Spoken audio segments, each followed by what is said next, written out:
Chapitre 11. Tradition et gastronomie. Dialogue. Est-ce que vous pourriez peut-être me décrire ce que je suis en train de manger? Vous mangez ce qu'on appelle le ponty, qui est un plat régional qu'on sert comme hors d'œuvre, qui est composé d'herbes, par exemple du persil, de blettes, farine, lait, crème, un tout petit peu d'oignon et des pruneaux. Et ça, c'est cuit au four et servi individuellement. C'est cuit pendant combien de temps à peu près? On fait d'abord une cuisson lente et avant de sortir du four, on fait une cuisson rapide pour dorer. En tout cas, c'est très bon. Votre cuisine, vous la faites selon les recettes traditionnelles en Auvergne? Nous faisons notre cuisine selon les recettes traditionnelles, que nous avons légèrement modifiées pour que les plats soient beaucoup plus supportés facilement. Parce que les plats régionaux auvergnats étaient des plats très gras. Il a fallu moderniser cette cuisine, l'adapter au goût du client actuel. Et nous y sommes parvenus. C'est-à-dire, vous utilisez le four électrique, par exemple? Voilà. Four électrique, oui, qui nous aide beaucoup, dans lequel on peut programmer facilement. Monsieur Cambourieux, est-ce que tous les plats servis ici sont faits avec des produits de la région, du pays? Le menu qu'on vous a composé est fait avec de la matière qui vient de chez nous, d'Auvergne, de A jusqu'à Z. C'est un menu composé par la maison et unique dans la région. Et où obtenez-vous ces produits? On obtient ces produits sur place. Par exemple, les persils, les blettes, on achète ça sur place et nous en avons dans les jardins. Le lait, la crème, le beurre sont de la région. Qu'est-ce que vous nous présentez? On vous présente un saumon de fontaine feuilleté, sauce choron. Qu'est-ce que c'est qu'un saumon de fontaine? C'est une truite saumonée élevée dans des sources d'eau très fraîche. Qu'on pêche dans la région? Oui, elles sont élevées dans la région, mais dans des sources, pas dans l'eau de rivière. Et c'est un poisson qui remplace un autre poisson qui est très renommé en cuisine, qui s'appelle le bar. Ce plat est fait à Lyon par le grand chef Bocuse, où il fait ce bar feuilleté. Mais comme nous, en Auvergne, nous n'avons pas la facilité d'avoir des bars, nous faisons le saumon de fontaine feuilleté. Nous sommes des copieurs. Expliquez-moi un petit peu cette sauce-là. Ben, la choron, c'est un petit secret maison. C'est une très bonne sauce. Très bonne. Mais je ne peux pas tout vous dire. Je vendrai un secret d'État. Évidemment. Ou un secret d'Auvergnat. Je vendrai un secret d'Auvergnat.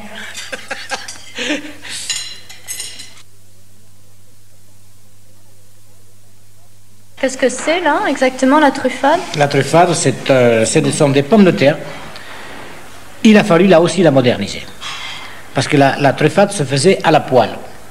Mais la poêle surchauffait trop les bords et déshuilait l'extrait sec de fromage. Alors, nous avons fait cuire les pommes de terre en cocotte, avec du lard, bien sûr, mais elles sont moins grasses.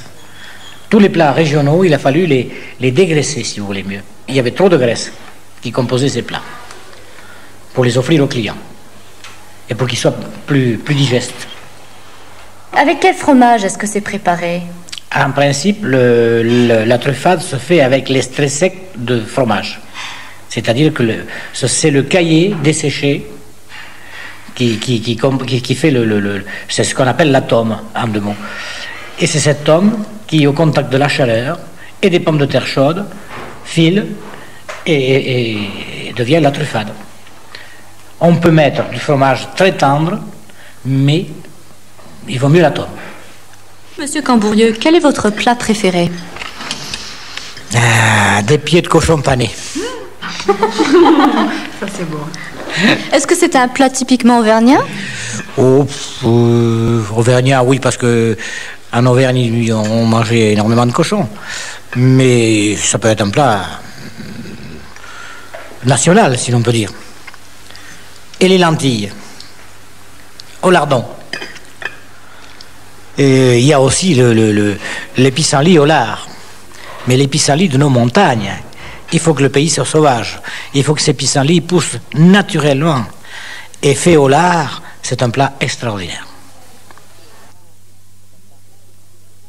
Alors qu'est-ce que c'est ça? C'est une pâtisserie maison. Ça, c'est un vieux dessert qui s'appelait à l'époque le nègre en chemise.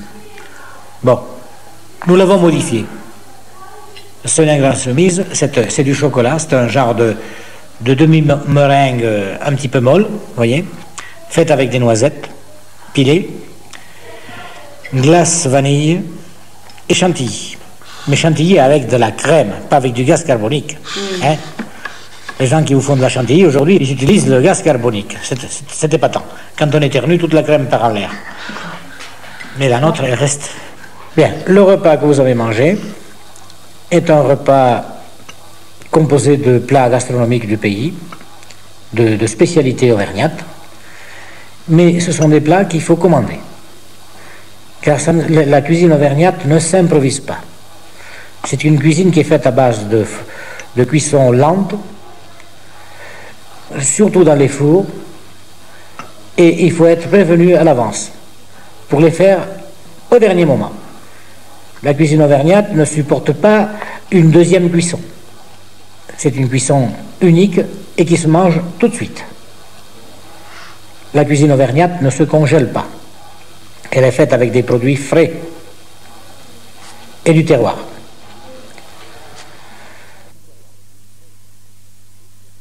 Chapitre 11.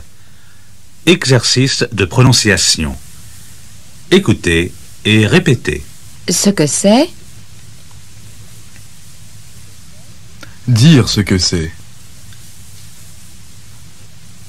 Me dire ce que c'est. Pourriez-vous me dire ce que c'est? Ce qu'on appelle. C'est ce qu'on appelle.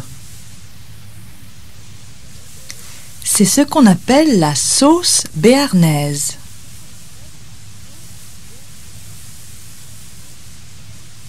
Le pain est cuit au four. L'omelette se fait à la poêle. La truite. La truite saumonée. La truite saumonée se sert froid.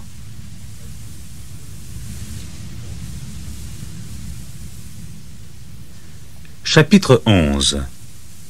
Exercices oraux. Regardez le tableau à la page 155 et répondez aux questions suivantes. Voici 2 exemples. La tarte tatin. Comment est-ce qu'elle est cuite? Elle est cuite au four. La gougère, qu'est-ce que c'est? C'est une entrée. À vous maintenant. La daube, elle est servie comment? Elle est servie chaude, en plat principal. La poire Belle-Hélène, elle est faite avec quoi?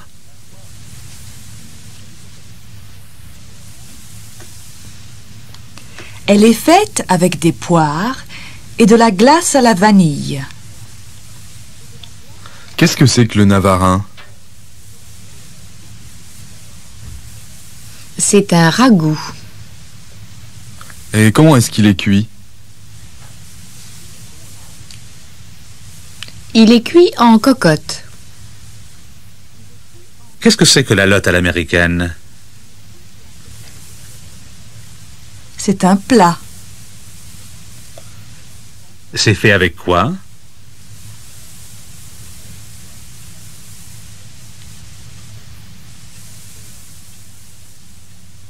C'est fait avec de la lotte, de l'ail, du concentré de tomates et des oignons.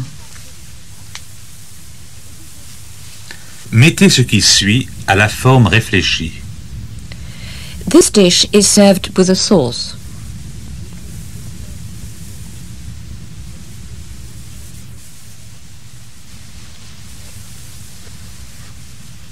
Ce plat se sert avec une sauce. This wine is drunk at room temperature. Chambré.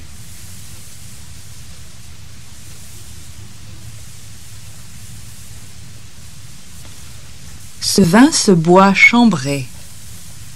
This dish can be eaten as a starter.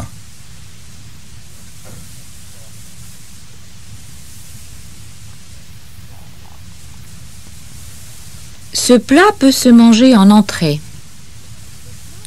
Le navarin is made with lamb.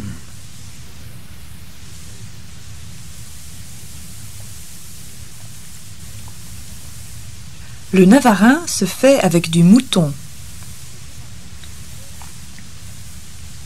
Chapitre 11. À l'écoute. Notre travail à nous, c'est de vous les cailler, de vous le vider, et on vous dit comment il faut le faire. Généralement, ça se fait au four, ou on peut faire même le bar s'il est petit à la poêle. Si je veux le faire au four, comment je fais? Et là, voilà, suivant la taille, par exemple, pour un bar de 500 grammes, il faut environ un quart d'heure de cuisson.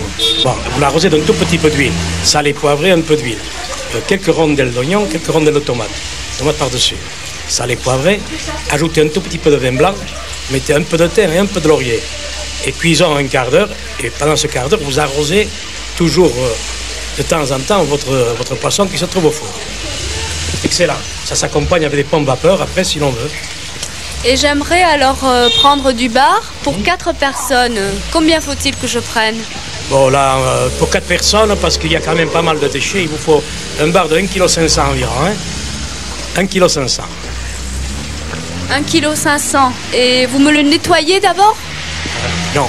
Le poisson, on le vend tel qu'il est. Et on le nettoie par la suite. Hein? On le vend tel qu'il est, brut. On le nettoie, mais c'est gratuitement qu'on le nettoie. Hein? Chapitre 11. Faits divers.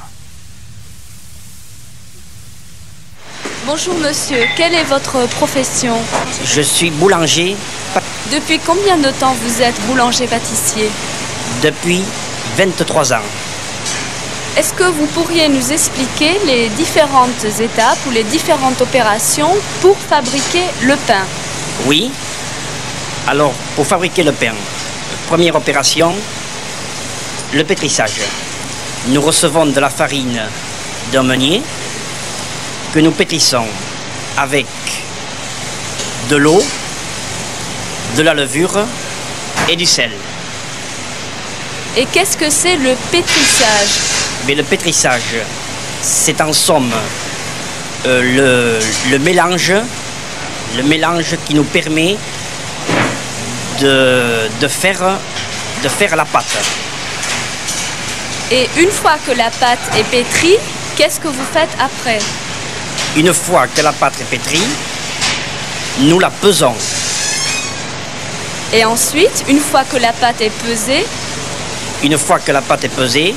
nous la laissons reposer pendant 40 minutes. et une fois que la pâte est reposée, pendant 40 minutes, nous la façonnons, c'est-à-dire nous donnons la forme au pain. Et une fois que le pain a pris la forme, qu'est-ce qu'il devient? Une fois que le pain a pris la forme, nous le mettons sur plaque ou sur planche munie d'une toile et nous le laissons pousser pendant 3 heures de temps. Et après ces 3 heures de temps, la pâte ou le pain, qu'est-ce qu'il devient? Une fois ces 3 heures de temps, le pain est poussé suffisamment et c'est l'opération de la cuisson. Et la cuisson, elle s'effectue pendant combien de temps? De 20 à 45 minutes. Tout dépend le poids de pâte à cuire. Est-ce que vous savez combien de pain vous vendez chaque jour? Oui, nous vendons en période creuse 350 pains de 400 grammes et 1300 baguettes de 200 grammes. Ça, c'est en période creuse. En période creuse. En période d'affluence? En période d'affluence, 500 pains de 400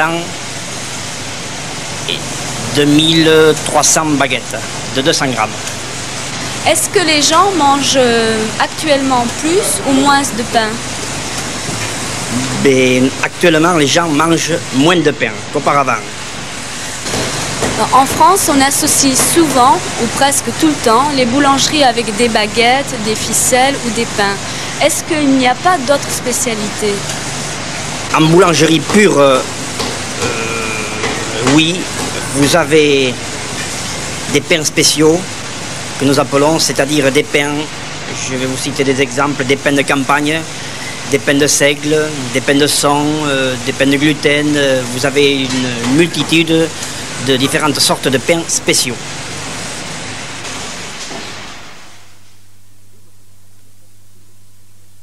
Et voici la fin du chapitre 11.